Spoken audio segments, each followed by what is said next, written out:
Hello, today we're going to be looking at 1.2 and 1.3, starting with 1.2. We're going to start off with some review, first talking about powers.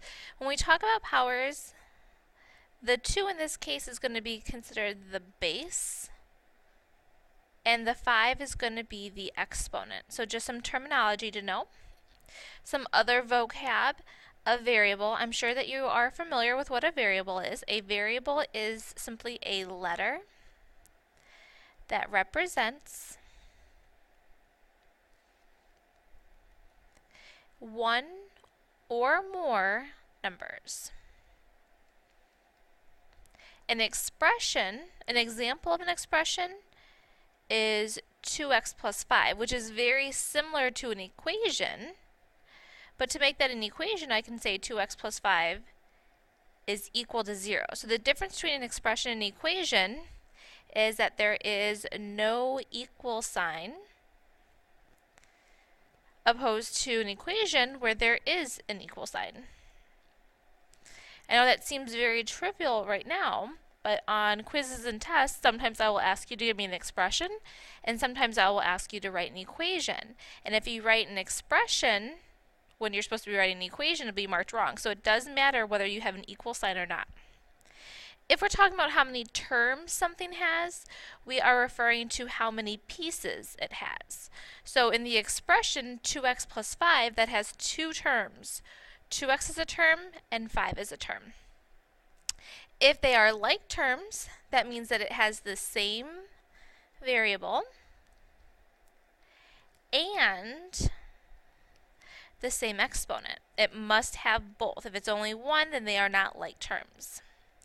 For example, if I had 4x squared plus 3x plus 5 plus 6x.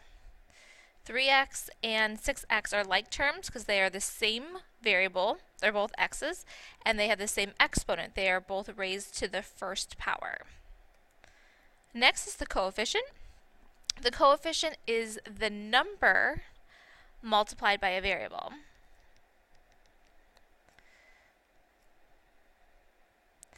So if we go back to our last example, the 4 is the coefficient.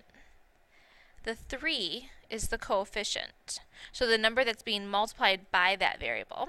And last, a constant is just a number by itself. So if we look here, the 5 would be the constant. There is no variable.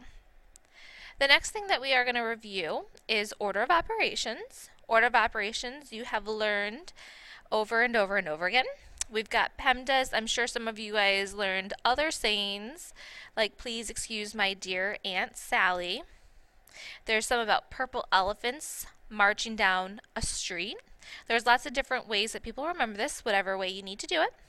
But we know that this is parentheses, exponents, multiplication, division, addition, and subtraction. Now where this can get tricky is, I hope that you did not learn it's parentheses and then exponents and then multiplication and then division and so forth. It is parentheses first, exponents second, but multiplication and division are both going together on the third level, and then addition, subtraction go together. And when you evaluate multiplication, division, it's not always multiplication before division. It's both of those at one time, and you're going to go from left to right. So if you have multiplication and division in a problem, you do whichever one comes first. Same for addition. We go from left to right. If I have both addition and subtraction, I do whichever one comes first on the farthest left.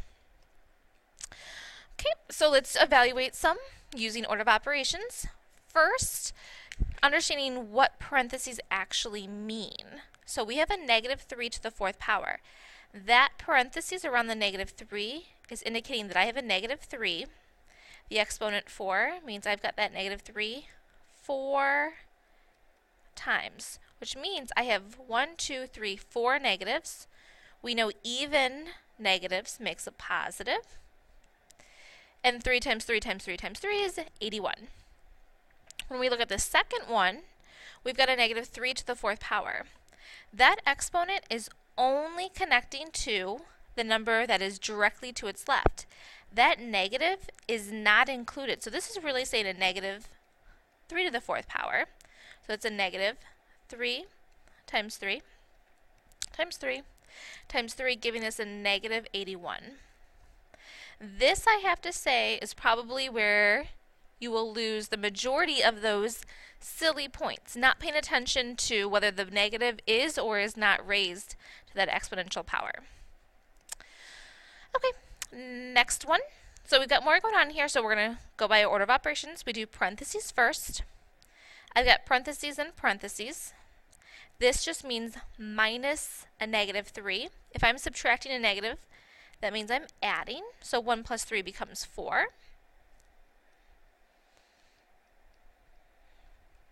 Those parentheses right there are not indicating any operation. That's just telling me that it's only the 4 to the 3rd power. So I can move on to exponents.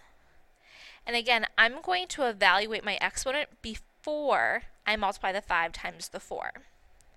So I've got a negative 8 plus 5. 4 to the 3rd power is going to be 64. Now I'm left with addition and multiplication. Multiplication comes first.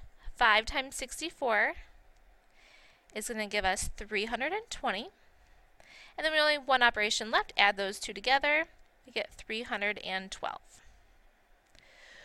Why don't you go ahead and try this next one on your own? So what I want you to do is press pause.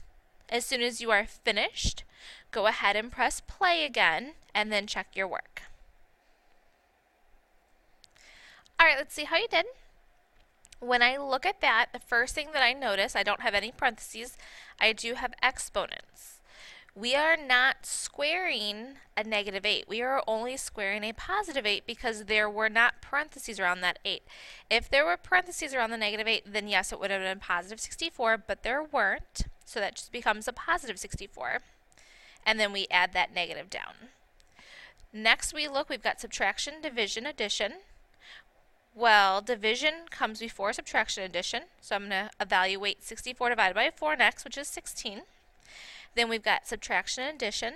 Again, this is where we don't do addition before subtraction. Those two are on the same level. We go left to right. So I have to subtract first and then add to get a negative 12. Alright, our next topic of review is evaluating. Evaluating is when we're not solving, we are just plugging a number in to evaluate when x is that particular value. What you want to pay attention to is note when substituting or evaluating in, you want to use parentheses. It's not always going to matter, but if you're one of those people that it's hard to remember when do I use parentheses, when do I not, just use them every time and then you can't go wrong. So we've got a negative 4, we're substituting in a negative 3. 6 times negative 3 minus 5. So if I'm going to evaluate this when x is a negative 3, every single place that I see x, I'm going to plug in that value of negative 3. Not just the first time or the last time, but every single time. Now I do my order of operations. I do my exponents first because the parentheses aren't indicating any kind of operation. My negative is in parentheses, so that becomes a positive 9. And then we can go ahead and just do that.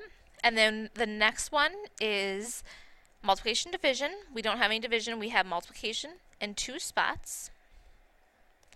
So we got a negative 36 plus a negative 18 minus 5. And then we're just going to evaluate from left to right. So a negative 36 plus a negative 18 minus 5 is going to give us a negative 59. Next topic is combining like terms. So we see that these are both like terms. They're both x's to the first power. When we do this, we are changing how many, not the what. So if I have 7 x's, I add 4 more x's, I now have 11 x's. I do not have 11x squared. Again, remember you're changing the how many, not the what. We look here, 3n squared and a negative n squared, and then an n. Whatever sign is to the left is the sign that goes with that variable. So that negative, that minus, goes with the n squared. So we've got 3n squared minus 1n squared. If I take 3, or if I have 3 and I take 1 away, I've got 2 left. And then there's no other n's to go with that, so this would be my final answer. And our last one for this category, we have 2 of these expressions, and then we're subtracting 3 of those expressions. Before we can actually combine like terms, we need to get rid of the parentheses by distributing in. So we've got 2x and 2. We're going to distribute in that negative 3. So that negative has to go to both pieces. So negative 3 times x is negative 3x. Negative 3 times negative 4 is a positive 12. Combine those like terms,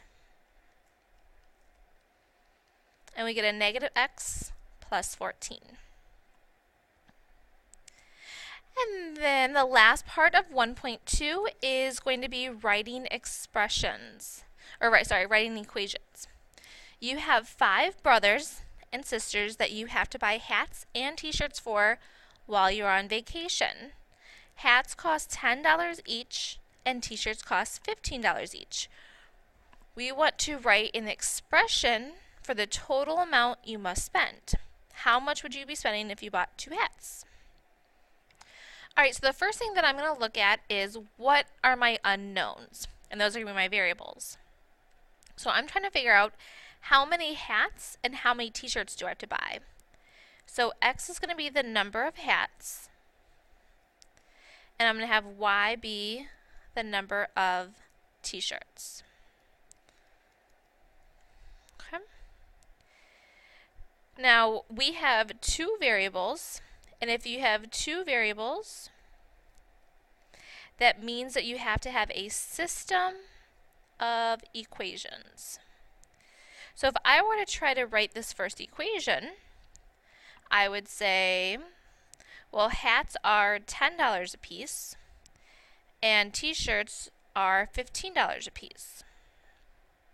How much would I be spending? Well, I don't know that either. That's another unknown. So at this point, we have too many unknowns. There's another way that you can look at this. Sometimes when we get stuck, we just kind of don't know where to go from there. So let's look at it from a different direction. Let's say that number of hats is x, and let's say that the number of t-shirts, we know that the other thing that we know that we haven't really considered yet is the fact that we know that we are shopping for 5 brothers and sisters. So we know that we're only going to buy a total of 5 things.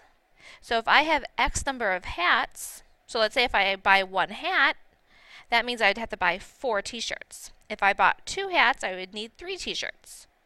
If I bought 5 hats, I would buy 0 t-shirts. So since I'm going to have a total of 5 items, number of t-shirts is 5 minus however many x's we have. So my expression would be 10x plus 15, because every hat is $10 and every t-shirt is 15, and this would be 5 minus x. I have now eliminated that second variable, so I don't need a system of equations. And our last part is how much spending would you have if you bought 2 hats. So again, if I have 2 hats, I know that I'm going to have 5 minus 2, 3 t-shirts. So I'm spending a total of $65. Alright, so that's 1.2. If you flip your sheet over, we've got 1.3. And 1.3 is on solving equations. So we have one unknown, we have our n. We have n on both sides. The goal is to get n isolated by itself. So I'm going to move the n from the right to the left. I'm only going to do that because I want to keep my variable positive if possible. So 4 minus 1 gives me 3n. Nothing else has changed. Now I want to isolate that. I subtract 3. I do have to subtract 3 before I divide by 3. I want to get that term all by itself. And then the opposite of multiplying by 3 is dividing by 3. So n is equal to a negative 3. Lots more craziness going on here. We want to get rid of parentheses first so we can combine our like terms. Don't forget to distribute that negative. So we've got a negative 10x minus 45. So right there, that's all algebra 1 so far. I want to clean up each side. There aren't like terms on the left-hand side. And on the right-hand side, a negative 45 and a positive 18 is going to leave us with a negative 27. Okay, so now we move the x's to one side, the numbers to the other. I'm going to move the 10x over, leaving me with 4x over here. I move that 18 over, which is going to give us a negative 45. When I divide that, we have two options here. We've got a negative 45 fourths or a negative 11.25. Here you want to be very careful. You want to pay attention to the directions. Generally, if I start in fractions, you give me the answer in fractions, or if we start in decimals, you give the answer in decimals. Here, I didn't start with either one. The only reason why both of these are acceptable is because this is 0.25 as a decimal. You never want to round unless the directions actually say to round. So either one would be acceptable in this case. If this had been negative 45 thirds, you would not have a decimal as an answer because you would have been rounding without the directions saying rounding. Our last solving one, we have fractions. Don't be scared of fractions. Same thing. We want to get our variable to one side. I want to keep my variable positive. So I've got 1/4 and 3/4. I move the smaller one so that it stays positive. That cancels. 3/4 minus 1/4 is 2/4, which is just 1/2 x. We move the 2/3 over. Now you have two options here. You can either do this in your calculator or you can do it by hand. If I have a negative 1/2 and I'm subtracting 2/3, I need a common denominator. The common denominator between 2 and 3 is 6. So to get that to be a 6, I have to multiply by 3. So that becomes a negative 3. To get that, I got a 6, I have to multiply by 2. So it becomes 4. So that gives me a negative 7/6. So I now have a negative 7/6 is equal to 1/2 x. To get rid of the fraction, you multiply by the reciprocal, so I multiply both sides by 2. The 2 and the 6 reduce down. So we get x is equal to a negative 7/3. Alright, one last problem. This is a longer video than you are normally going to have because we are covering two sections, so just keep that in mind. This is our last one. You are at the arcade with your little brothers for your little brother's birthday party.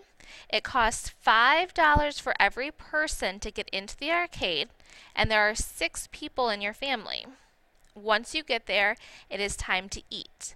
Every person is allowed only one thing to eat, so they're not going to get multiple things. Hot dogs cost $2 a piece and hamburgers are $3.50.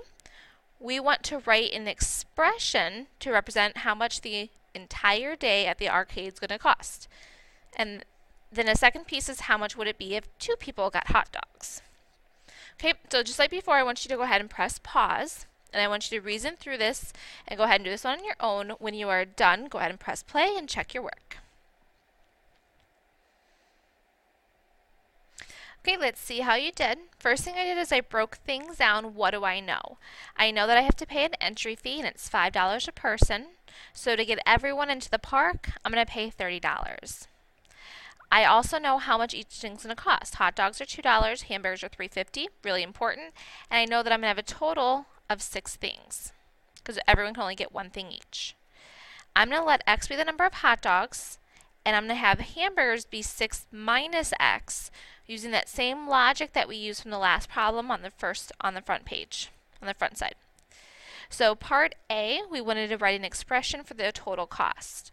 Our expression would be 30 plus 2x plus 350 times 6 minus x, where this is our entry fee, this is our hot dog cost, and this is our hamburger cost. And for part B, we wanted to know how much is the total cost going to be if there's 2 hot dogs. Well, if there's 2 hot dogs, then that means that there's 4 hamburgers. We evaluate for those values and we get $48. You are all finished for your first video.